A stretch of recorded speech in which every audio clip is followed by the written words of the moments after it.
Hi guys, James at Rampant Lion Reviews again for you today with another beer review. For this one we are going to stick to Skåne here in the south of Sweden, and we're going to go up to Helsingborg, a very pretty city on the coast in the northwestern part of the county. And for this review we're going to return to a brewery who really surprised me with their last beer. It's one of the more unusual IPAs that I reviewed on the channel over the last year or so, but it somehow kind of worked. So for this review we're going to return to Benchwarmers Brewing Company, and we're having a taste of the Team Freedom today. Now this one comes in at 6.8% and it's a double dry hopped New England IPA. From what I understand, this beer has been out in bottles and on draft before, but this is the first time it's been released in a can, and this was released on the 3rd of June 2019 as part of the local small assortment things that Systembolaget are doing for the Swedish breweries every month, which I do think is very cool actually. I think it's good that they make the market more accessible for these kind of growing companies in the Swedish craft beer scene. So thumbs up to Systembolaget for kind of constantly evolving and keeping up with what's going on.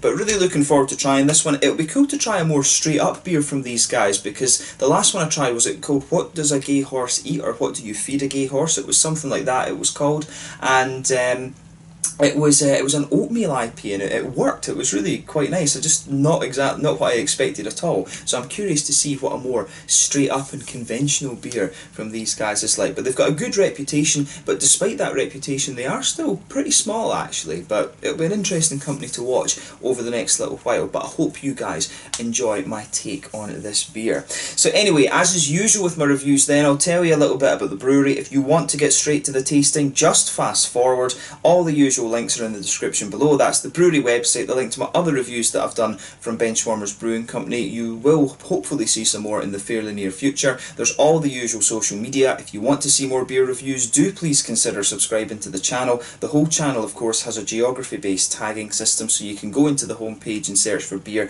based on country, city, state, county, prefecture, whatever it is you're interested in. Do check out the playlists of beers from different countries. There is one there for all the Swedish beers that I've reviewed for you. That's constantly being added to, and as always, please do get in touch and let me know some of the other beers and breweries that you guys would like to see me review. It's always great to hear from you guys that are watching the videos, and the support that you show the channel is hugely appreciated. So anyway, to tell you a little bit about Benchwarmers Brewing then. So Benchwarmers Brewing is owned by two childhood friends. This is Magnus Svensson and Anders Nilsson. So Magnus is also an owning partner in Brewdog's operations in Sweden, and he comes from a background in customer service, while Anders has worked various jobs basically, but he spent a long time working for an online web store. Both of these guys are childhood friends from Helsingborg, and they set up the company together back in 2016. They've got their own brewery in the south of the city, and it's actually quite an impressive facility. It's quite big for a brewery that is still quite small in terms of volume and things like that. But during the summer they open it up as a brew pub with a grill for burgers. If you go on the brewery website right now,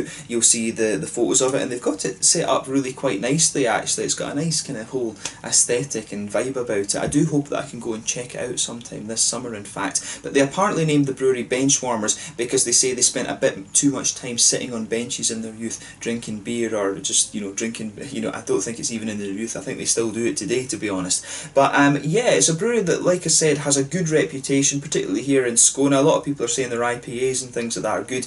I enjoyed the What Does a Gay Horse Eat. That was a really kind of interesting and unusual beer, and I've heard that this one is pretty good as well, so we'll see how we get on with it. But that's all you really need to know about the brewery for the moment. If you want to learn a little bit more, of course, you can check out the brewery website, and you can search for them on Instagram and Facebook and stuff like that as well. But yeah, let's get on to the actual tasting of this beer itself then. I'll just let you have a little closer look at the artwork before we open it up. There you can see the American bald eagle with a Swedish flag in it, Team Freedom.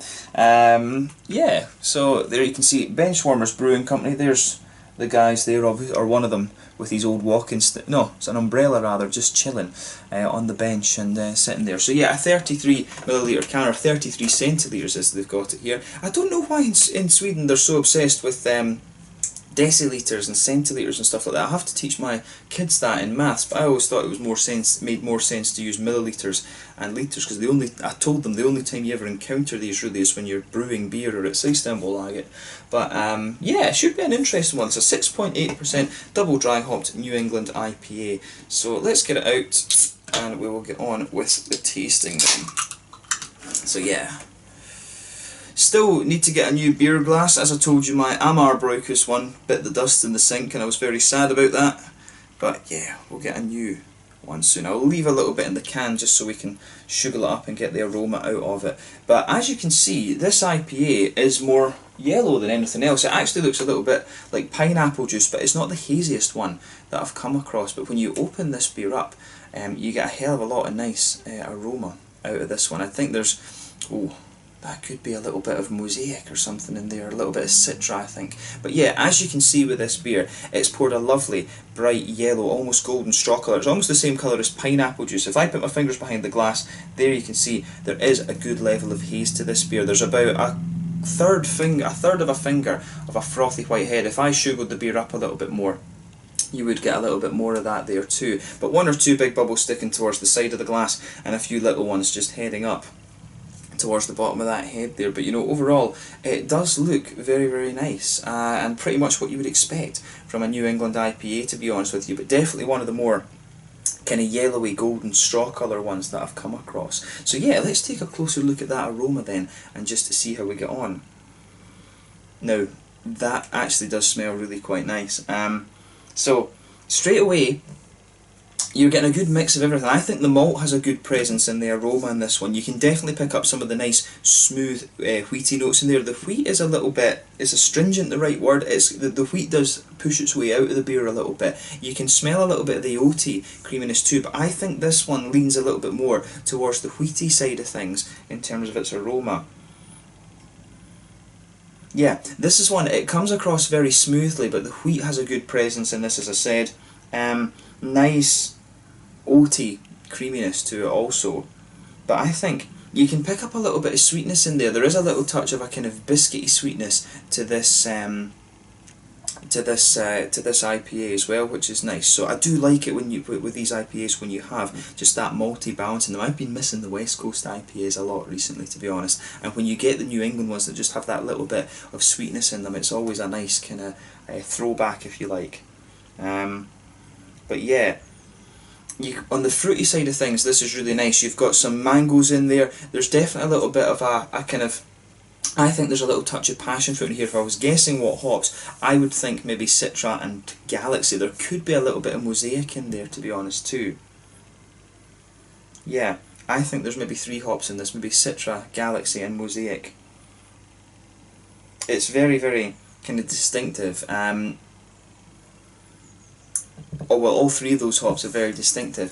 I think it could just be Citra and Galaxy. The Mosaic I think is less likely. I think it's probably a Citra and Galaxy hopped one, this. Because yeah, you get a little bit of passion fruit, you definitely get some of that nice mango note. The passion fruit will come from the Galaxy. It's not as prominent as the mangoes, I don't think. But yeah, the Citra really comes out in this one, I think, too.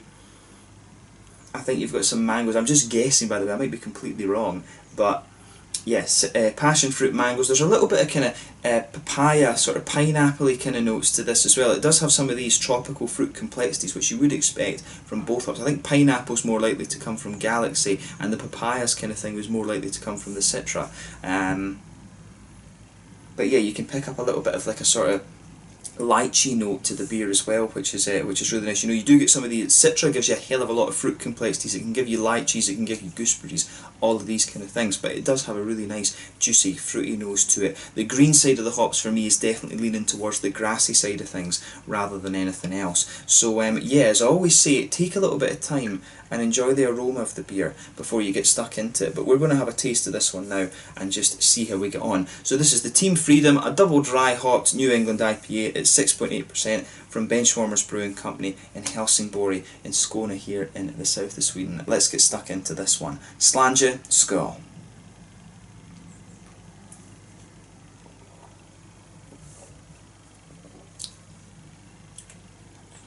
Yeah, that's really nice actually.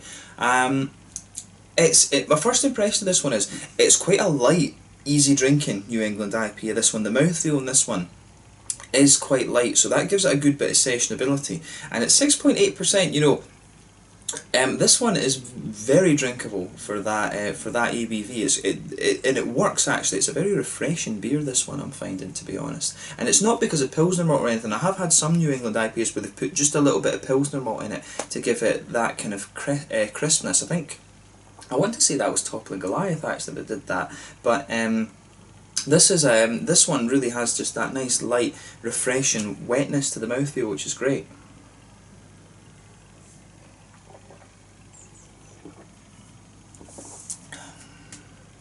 But yeah, I like this one. I mean, I'll say straight away, this beer gets a thumbs up from me. I wouldn't hesitate to drink that again. So let's try and break this down a little bit. So middle of your palate, you've got a nice kind of, you can feel the pale malty quality just blanket the middle of your tongue. And on top of that, it's a little bit more wheaty and smooth, which is great. In the centre of your palate, you can feel the oaty, the more creamy oaty notes coming out. You can feel the oatiness come out further, the further you go into the aftertaste. And in the centre of your palate, there's just a little touch of a slightly biscuity sweetness. It reminds me of McVitie's digestives. I always find that when they put biscuit malt or things like this, or even some of the boozy malts that come out just from the alcohol, it always reminds me of just the syrupy stuff that they use to make the digestive biscuits stick together and make them keep their shape. It really does remind me of that. So yeah, a nice, but I would say I was kind of right with the aroma on this, because the wheatiness is really dominating the malt base in this one for me, and it's very smooth actually, and it's a really nice base that this beer has, I have to say. So yeah, the malt base in this one comes across really nicely. The thing that just surprises me with that, when it's a malt base that leans towards the wheat, it surprises me that the mouthfeel on this one is still, you know, relatively light, because usually the New England IPAs that lean more towards the wheat, or even to the oats as well, they're the ones that come across as being a little bit thicker in the mouthfeel, but this one remains really light and drinkable actually. On the hoppy side of things then, back corners of the palate, there's a teensy little bit of earthiness in there, and again, this, I was suspecting that was maybe mosaic in this. The earthiness that's in this, I don't think it's mosaic at all, to be honest with you. I think this might just be Citra and Galaxy that's in here. But as you come further forward along the sides of your tongue, you can feel it evolves to be a little bit more floral and slightly spicy. It's a bit more spicy at the front corners of the palate actually. Then round the very front curve of the tongue, it's a little bit lighter and grassy. But to me, there's a good balance. I was saying the aroma leans towards the grassy side of things in terms of the green side of the hops. But to me, in the flavour, it comes across as a bit more floral, which is interesting. And then, of course, you've got the fruity side of things, which is where this beer really starts to shine.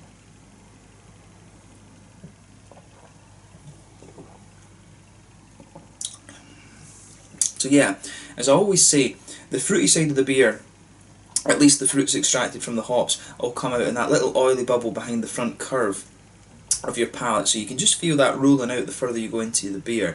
For me, this one, it has a little bit of passion fruit at the back of the of that bubble. Then as you come further forward, it's mainly leaning towards the mangoes. The further you go into the flavour, I think this one, is leaning, it's a little bit of papaya, I think. There's not really like a pineapple-y or peachy apricot-y kind of thing that I was talking about before.